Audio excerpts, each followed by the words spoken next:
Welcome to my first Empties video of 2022. Now today's a bit special. I'm going to show you the products that I have recently finished, but also the things that I have replaced them with. And spoiler alert, I'm going to be recommending the most inexpensive product I've ever recommended on YouTube. It costs £2.49 from Boots. So stay to the end where I reveal all. So let's start today's Empties with hair care. Probably the area of my personal care routine where I have the most fun and experiment with. However, today is a classic, ending another tube of Oribe Supershine Moisturising Cream. And people are always asking me, what do I use to kind of maintain the condition of my hair? I color it every 3 weeks, which is crazy.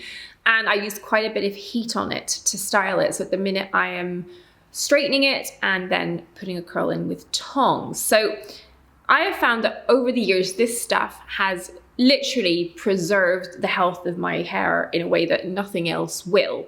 So I can pretty much do what I want with it when it comes to heat and coloring, and it's still in good shape. So this is something I think I'll probably always have in the cupboard, even if I do try other things out.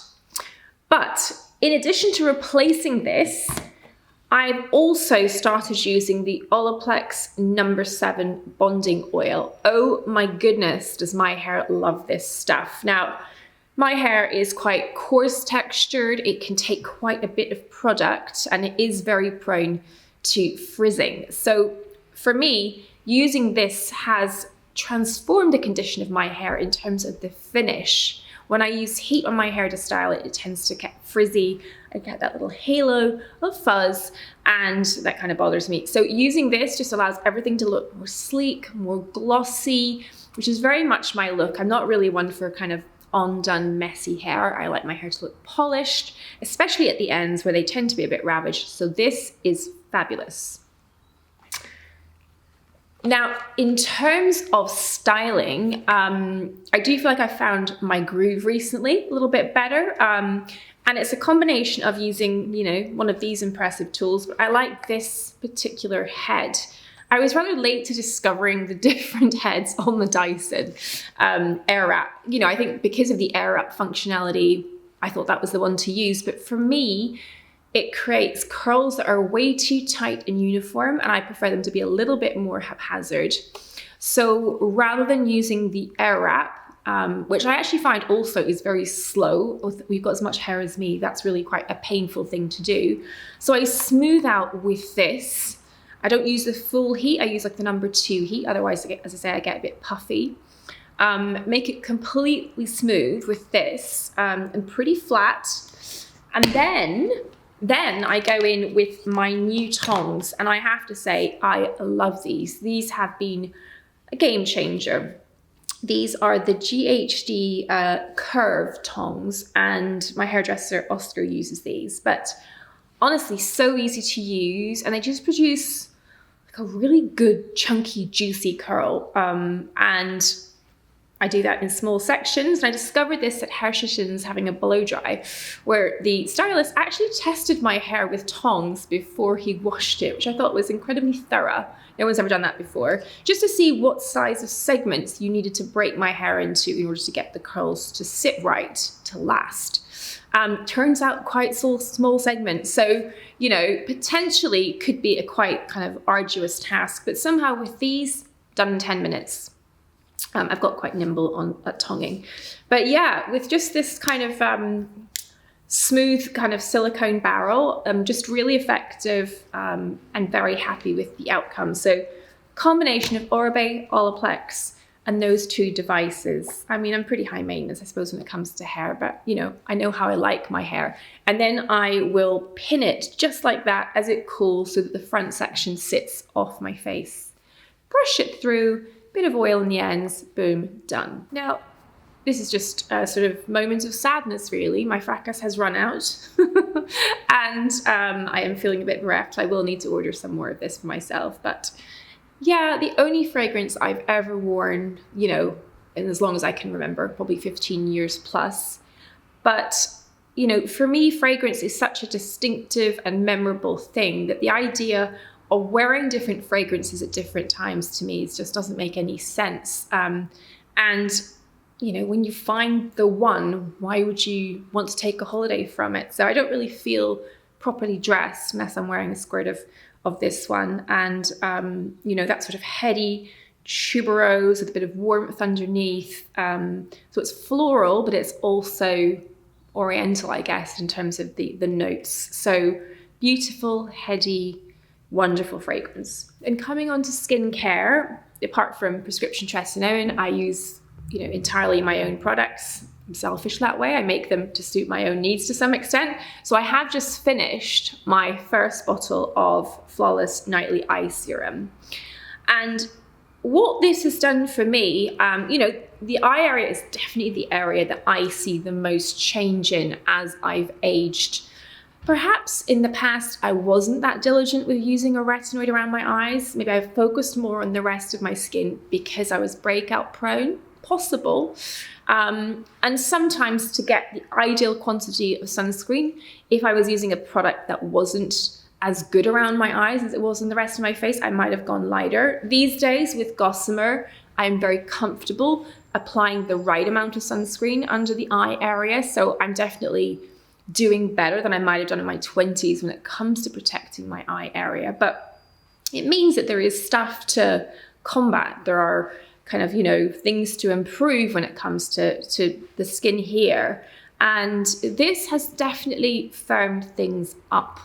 I'm less conscious of fine lines, and the natural darkness I'm definitely seeing more of, particularly in the tear trough area, which is just where that groove deepens as we get older, has improved, has brightened, and in a way that's very easy to use because of the moisturizing base. So, you know, I'm a fan of my own product, what can I tell you? But yeah, I'll be getting another one of these very soon. Now, moving on to cosmetics, I am very sad to say that my Wayne Goss contouring palette has literally hit the pan. So we have an empty shade light taupe, and that's the Radiance Boosting Face Palette Bronze and Sculpt. Now, as you can clearly see, I'm more of a sculptor than a bronzer. I do use a little bit of the bronzing powder in summer, and more typically if I was wearing a little bit of fake tan, but you can see in my current complexion, it doesn't really have a place. But the taupe sculpt part of the set, I love. It's the perfect shade of flat brown. So that sounds uncomplimentary, but actually when it comes to sculpting, it's a huge compliment, because essentially you want to create the illusion of a shadow, and you need a cool brown tone without any orange or reddish hints to it. And this is absolutely perfect. So I will be hitting Mr. Goss up for a replacement. Meanwhile though, I'm very excited to see that he's done some incredible things with blush. So I want to show you this deliciousness. So I am in love with this very finely milled, silky peach, you know, gossamer like veil that it delivers. This is Desert Blossom as a palette, and that color is Petal, which is just delicious. And doesn't he make the nicest compacts? Is that the right color? Yeah, Petal. So for me, with my coloring, I don't like anything that's got too much pink or red in it. And this is just really the right shade of peach. I think this would look good on most skin tones, to be honest with you. It tends to be a very versatile color, but they're so sheer. I mean, so sheer. It's like applying, you know, a silk stocking to the cheek of a very fine denier. So delighted by these. And, you know, I used to be someone who avidly used cream products, cream contour, cream cheek color. But I find that the nature of the powders that he uses in his products are so sheer and so subtle in the way the pigments build that they still allow your kind of underlying dewy skin quality to shine through. They're so silky and sheer that they don't mattify the way that many other powder cosmetics would have done in the past for me, that would have turned me off. So can't say enough good things about those.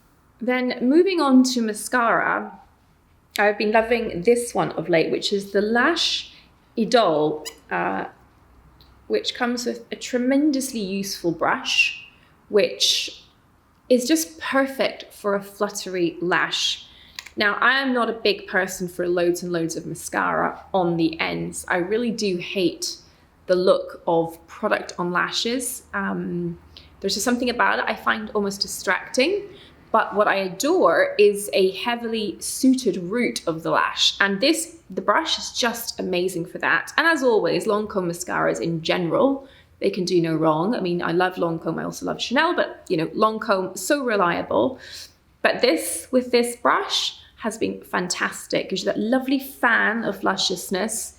And as I say, you can really easily avoid putting any on the tips. So wiggle, wiggle, wiggle, work it through and get that lovely, dense, sooty effect at the roots while still maintaining a natural lash. Now we're going to close on the exciting reveal. So when it comes to brows, I am pretty fastidious about drawing them in with a pencil, the kind that Kevin Aucoin does, that Hourglass does, so that you get that nice individual hair effect. And then once I've drawn them in and kind of gotten rid of, you know, the asymmetry, I hold them in place with something like this, which is the Benefit Gimme Brow, shade 4, I believe, which is often quite hard to track down. And you know, what is nice about this is it gives a little bit more density, a little bit more fluffiness. However, my main bugbear is that it doesn't really hold them in place for any length of time. And as soon as, I guess, you get exposed to a bit of heat, the hairs tend to wilt and they fall down and then they look a bit less, you know, bouffant. So, drum roll, we have something which Anastasia Borovic, who is my amazing makeup artist friend, who often, you know, does my makeup for special occasions and for events. It was a secret she shared with me, was the bargain £2.49 collection transparent mascara. Now this holds the brows in place like nothing else. They do not move, but they don't go stiff and crispy, which is very important because, you know, when I was younger and, you know, we were trying to copy the likes of Stephanie Seymour and Christy Turlington with their upswept bushy brows in the 90s, you used hairspray. I used Elnet on a toothbrush because that's what my mum did. But we can do better than that nowadays because it definitely does give them a sort of a crunchy effect. This holds them in place, doesn't change the makeup look, so you don't end up with a kind of a heavy brow. And some of the kind of the brow mascaras end up making the brows look too coated, too heavy. So if you like the result you've achieved with your pencil, you use this to hold it in place. Now, walk, don't run, people, to boots. So I see that Ginger's decided to have a cute moment and join me. Hector tried, he was on the ground, but never really gets into shot. Anyway, so those are some new things replacing old things, and then some old things that I will just replace because I am a creature of habit and I know what I like. So have you tried any of the products in this video? Please leave me a comment down below if you have. And if you like this kind of video, also let me know by hitting subscribe and the like button. And I'll see you again very soon. Bye for now.